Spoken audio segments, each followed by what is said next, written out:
The last thing you want to do after a 14-hour flight is worry about your lodging for the night. Here are 2 recommendations for your first hotel stay in Japan that will take the stress out of your arrival. Either of these will leave you refreshed and centrally located as you start your trip.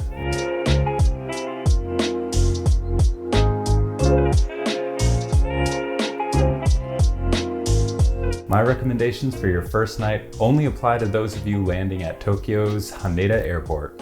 If you land at Narita or Kansai, both of these hotels are still great to stay at sometime during your visit, but they're too far away to consider for your first night. From Haneda, which is the discerning traveler's point of entry, your first night will likely be spent in either Tokyo or Yokohama. For each city, I will share some pros and cons and recommend a hotel. For the adventurous, head straight to the heart of Tokyo and the Hotel Gracery in Shinjuku. You can catch a train right at Haneda Airport for Shinjuku Station.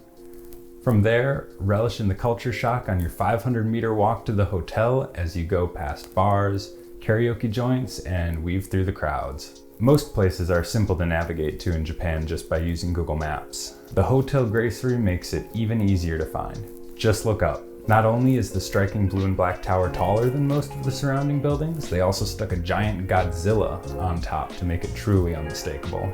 Attendants at the Gracery can assist you with check-in in several different languages, and the views from your room will be great as well.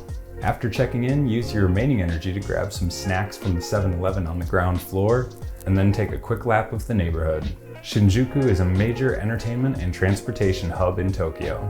It's a great spot to be as it's connected to every major train line. Plus, the ward itself is a sight to see with its red light district, Golden Gai, and Omoide Yokocho. The next day, all it takes is a 500-meter walk back to Shinjuku Station, and you can catch a train for famous attractions like Akihabara, Tokyo Disneyland, the Imperial Palace, Shibuya Scramble Crossing, or the Studio Ghibli Museum.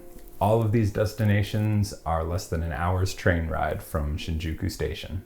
Now, the crowds and intensity of Shinjuku could be seen as a pro or a con depending on your personality.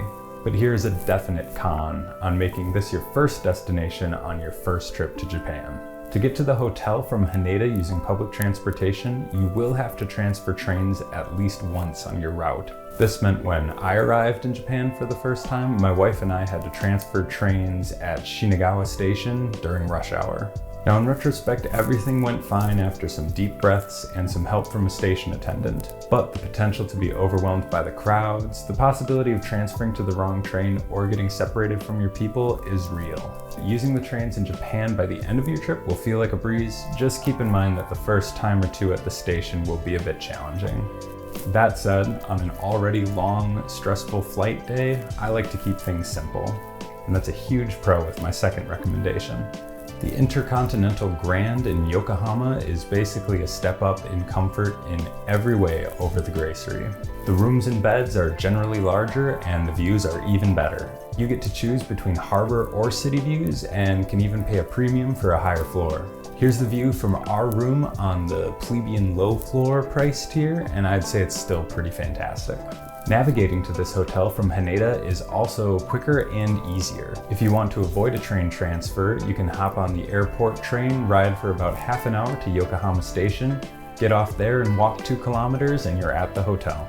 If you prefer to take the train as close as possible, you can do a transfer to a much more chill train than you'd find in Tokyo, ride a couple more stops and you'll be right at the hotel. Either option can get you to the hotel from the airport in less than an hour. Like the Gracery, the Intercontinental Grand is also popular with international guests and has a very easy-to-use website. And while there are convenience stores a short walk away from this hotel, it also features a luxurious bar and restaurant with views of the harbor. And instead of Godzilla, you get a grand staircase and fountain. If you want an easier introduction to Japan, Yokohama is the way to go. It's still huge and exciting, but less intense than Tokyo. The area right around the Intercontinental Grand has tons of great things to see, even for little ones. The Gundam Museum, Japan's largest Chinatown, an amusement park, an 8th-floor shopping mall with tons of gachapon machines, a Cup of Noodles museum, and a historic neighborhood full of Western-style houses are all within a walk from the hotel. Make sure to subscribe to the channel for my rundown of a great walking tour of Yokohama that starts right from the Intercontinental Grand. When you want to move on from Yokohama, it's only an hour's train ride from the Intercontinental Grand back to Tokyo, or the Shinkansen station is right there if you're heading to Nagoya, Kyoto, or Osaka. Links to the websites for these two hotels are in the description. There are of course thousands of options for hotels to stay at for your first night in Japan, but you really can't go wrong with either of these. Thanks for watching and have a great time traveling. If you want more trip planning advice, be sure to subscribe to the channel and check out some of our other videos.